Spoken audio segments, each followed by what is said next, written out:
Bienvenue dans cette nouvelle édition du QG News. Voici les titres de l'actualité. 2018, année de la reprise économique au Gabon. La Banque des États de l'Afrique centrale table sur une croissance de 2,7 à 3%. Au Togo, les centres hospitaliers tournent au ralenti. Les agents de la santé observent depuis ce mardi 13 mars et jusqu'à ce vendredi une grève sèche sur toute l'étendue du territoire. Et puis la 11e session de l'Assemblée générale de l'Union africaine de radiofusion s'est ouverte ce lundi à Kigali au Rwanda à l'occasion de faire le point sur la transition numérique.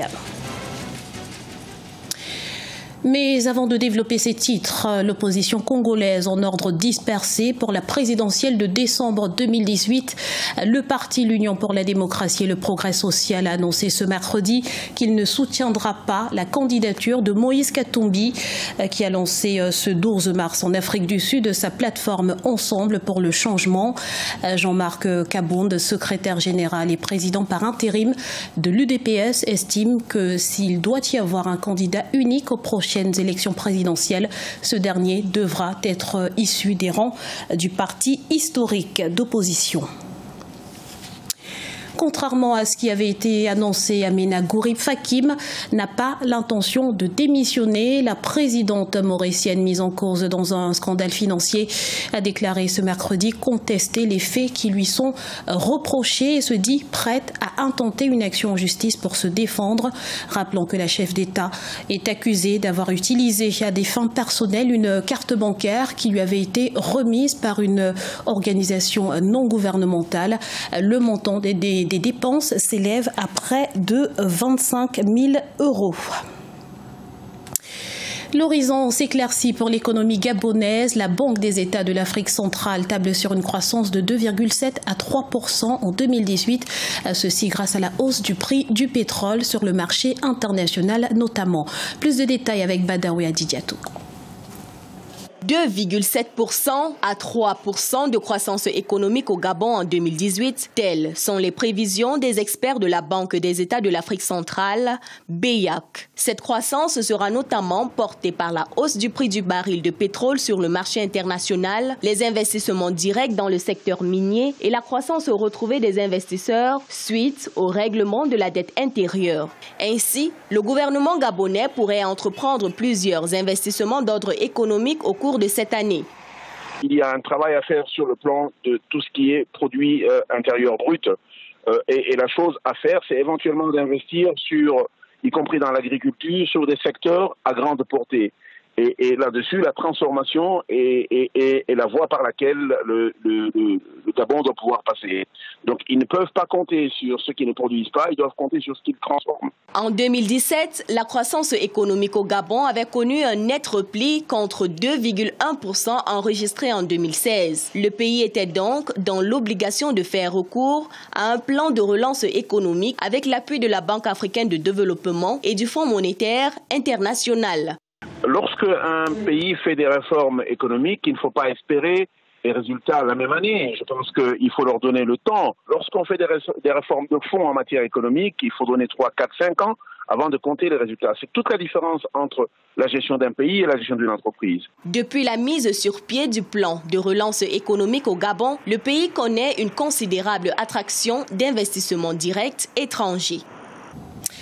Difficile de se faire soigner au Togo depuis ce 13 mars et pour cause, les agents de la santé observent une grève sans service minimum sur toute l'étendue du territoire.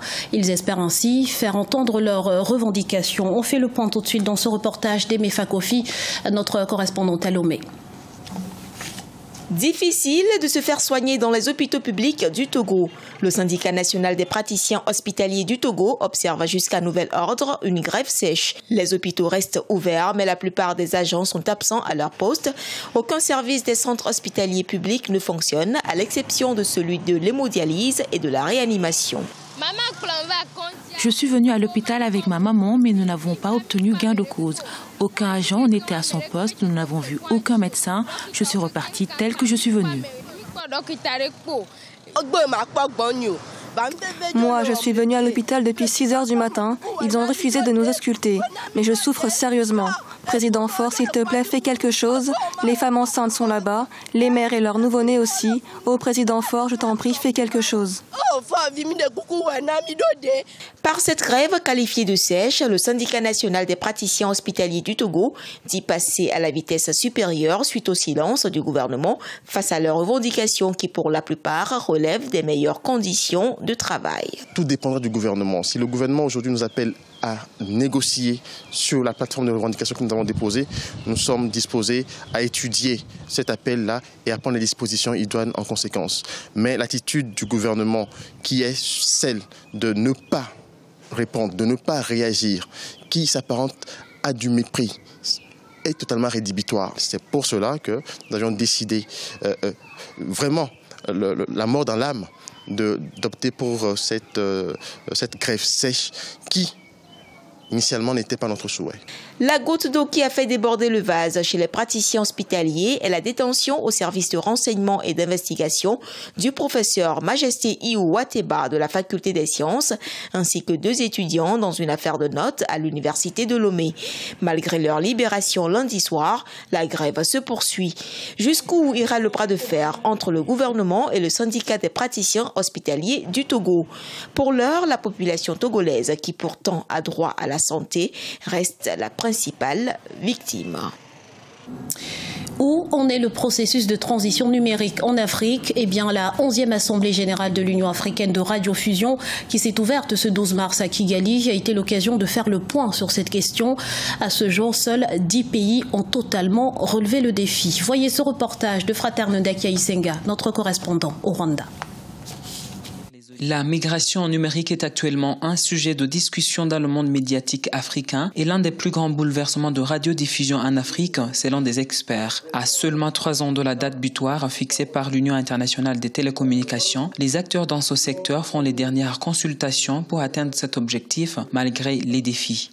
On peut parler aujourd'hui des défis financiers où l'ensemble des pays africains étaient confrontés à la recherche de financement pour pouvoir amorcer, on va dire, les projets de migration. Le deuxième défi, il est technologique. Entre autres, cette infrastructure n'est pas aujourd'hui une infrastructure native qu'on a l'habitude de gérer. Et il faut apprendre, il faut faire tous les plans de montée en compétences qui vont nous permettre de prendre en charge ces types d'infrastructures.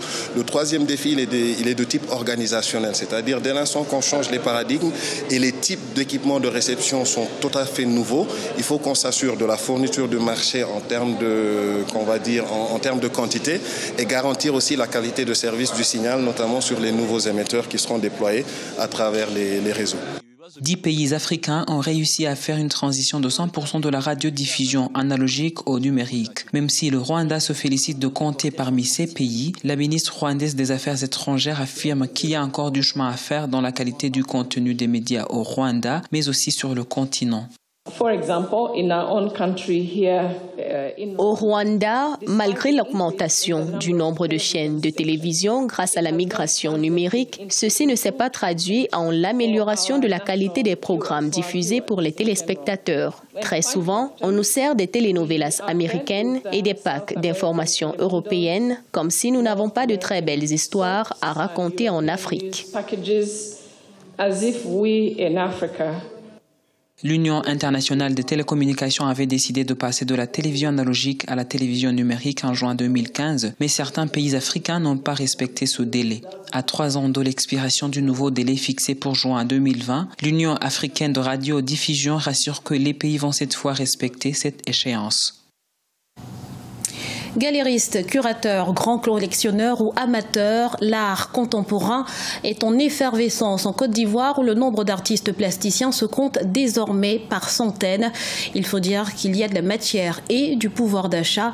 Un gros plan sur Jean-Baptiste Dieka qui se veut le défenseur du patrimoine ésotérique africain dans ce reportage d'Olivier Conan, notre correspondant à Abidjan.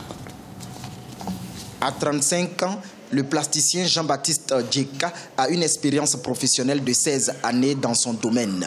Il possède 750 œuvres, lesquelles valorisent surtout le patrimoine ésotérique africain. Ses créations s'inspirent des statuettes piliers du fétichisme africain pour amener la nouvelle génération à être fière des divinités du continent dans la mondialisation.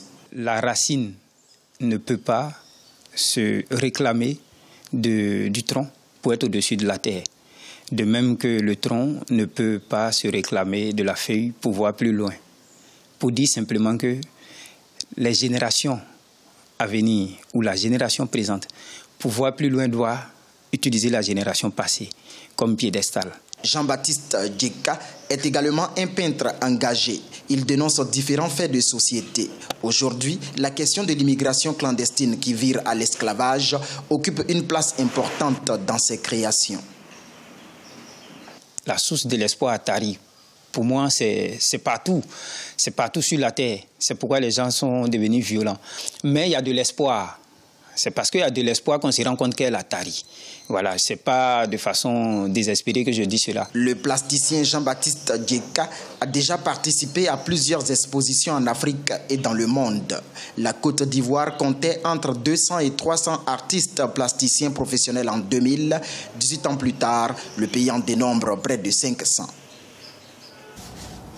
Ce journal a été réalisé par l'ensemble de la rédaction. Merci pour votre fidélité. Dans un instant, une nouvelle édition de l'actualité sur Africa 24.